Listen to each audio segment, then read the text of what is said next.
Henry Robert Marcel Duchamp was born on the 28th of July 1887 in Blainville, France, where he was raised alongside 6 other siblings. After Marcel graduated from high school, he went on to join his 2 artist brothers in Puteaux, Paris, where he began to study painting at the Julian Academy. Whilst at study from the outside of the academy, Marcel eagerly absorbed a mixture of influences, including Cézanne, Symbolism, Faberism, Cubism, and popular illustration. Marcel began to sell cartoons to Parisian humor magazines that incorporated 2 characteristics of satirical or humorous content and the use of accompanying text, which became Marcel's signature characteristics in his adult style. In 1911, Marcel and his brothers would host a regular discussion group along with other successful artists and writers of today, including Percival Fernand Liga, Jean Metzinger, Albert Glees, Robert and Sonia Delaney, June Gris, Roger de la France, and Alexandra Achikopinko. The group soon became known as the Puteaux Group and became known for their orphic cubism or orphism work. Orphism generated its name in theory from Apollinaire Orpheus, a French poet who was a precursor of Surrealism. French artist the Delaunys, using the Orphism style, wanted to create pure colour harmonies as independent of nature using music. The Orphism style exercised swirling movements of colour that were created to evoke the rhythms pulsating through the universe. Orphism movement, with its non-objective style, was difficult to maintain and lasted very few years within the group, with most of the members moving on to Futurism. In 1912, Marcel created 2 of his most iconic artworks, Nude Descending a Staircase No. 2 and The Bride. The first showcase of Marcel's piece Nude set off radical modism, as it was believed that no other work at the show was as controversial as his. Because Marcel's portrayal of nudes differed from the norm, the painting was proclaimed scandalous and was a sign of Marcel using analytic cubism, which is very alike Futurism.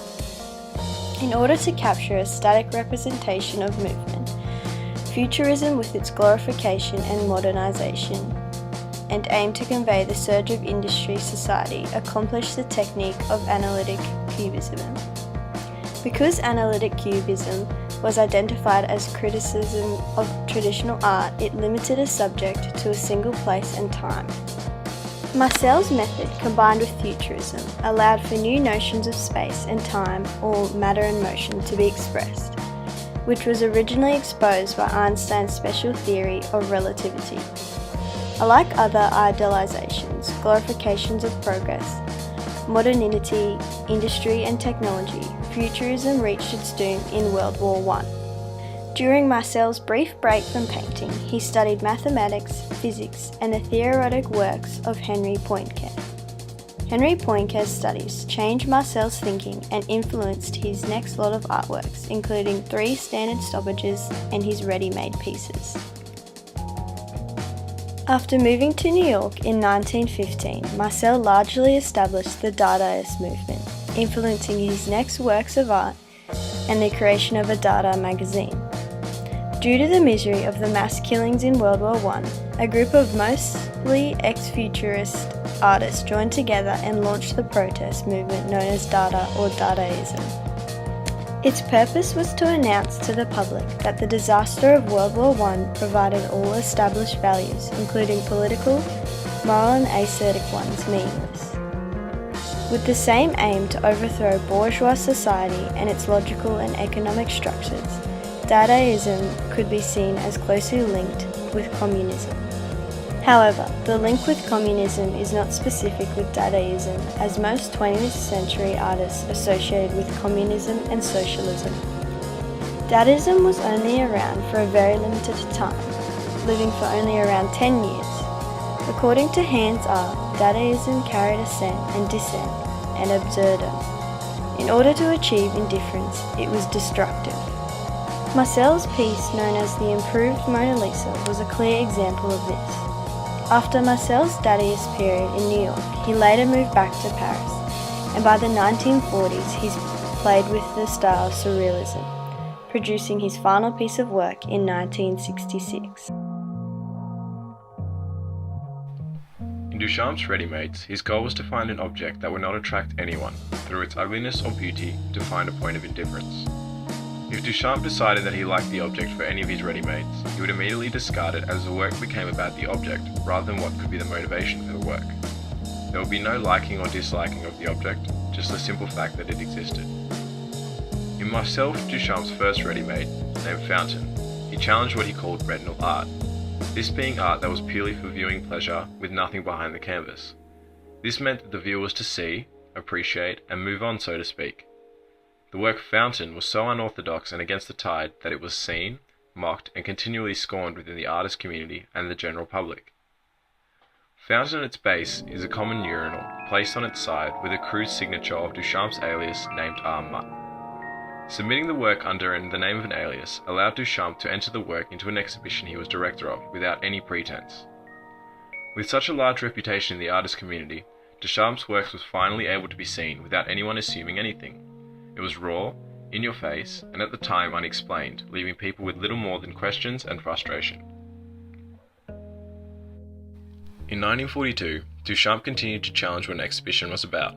His twine was the name given to a gallery experience where Duchamp hung several hundred feet of twine in and around the exhibition.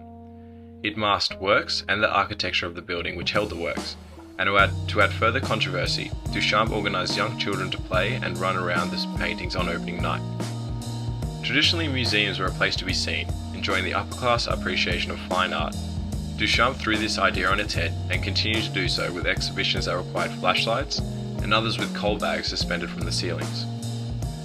Duchamp was unapologetic to the artists that participated in his twine, as they were worried that nobody would see their work.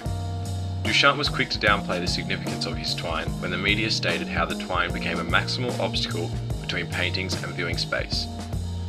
There was no intention to demonstrate conflict between the installation or the painting. However, true to Duchamp's form, the full motivations of his work have never been fully explained, adding to the mystery behind the work. When analysing the works of his twine and Fountain, at first glance they seem to be both against art, and the illusion is created that Duchamp was out to completely discredit the artists of his time. This is not completely true, as even though Duchamp had challenged everything the art world calls its principles, at the time even being quoted to say, "I don't care about the word art," his motivations were to conserve art.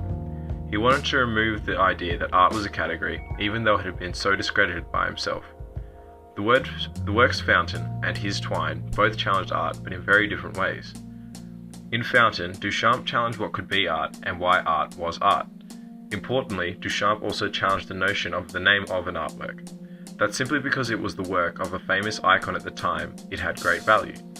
Duchamp believed that he had submitted the Fountain at the time there would be a completely different reception to the work, proving the superficial nature of art and people at the time.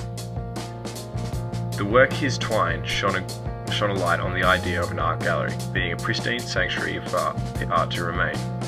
The idea of an uncontrolled children playing games would not have conformed to what people expected to see, again challenging the common denotation of what galleries are, leaving people to question galleries and the society around art. However, the two works mentioned earlier are both common in the way they demonstrate their true meanings. This is shock value. Both installations were not something that had been seen before and stretched the idea of what art is or was allowed to be. Instead of the typical canvas painting showing an image far from the reality of the viewer and his or her reaction was now part of the work, adding to its legacy and how it would be seen through history. No longer was an artwork purely about brushstrokes or how well it was constructed. It was now about how people would react and understand the motivations of the artists, thus creating a new world of art.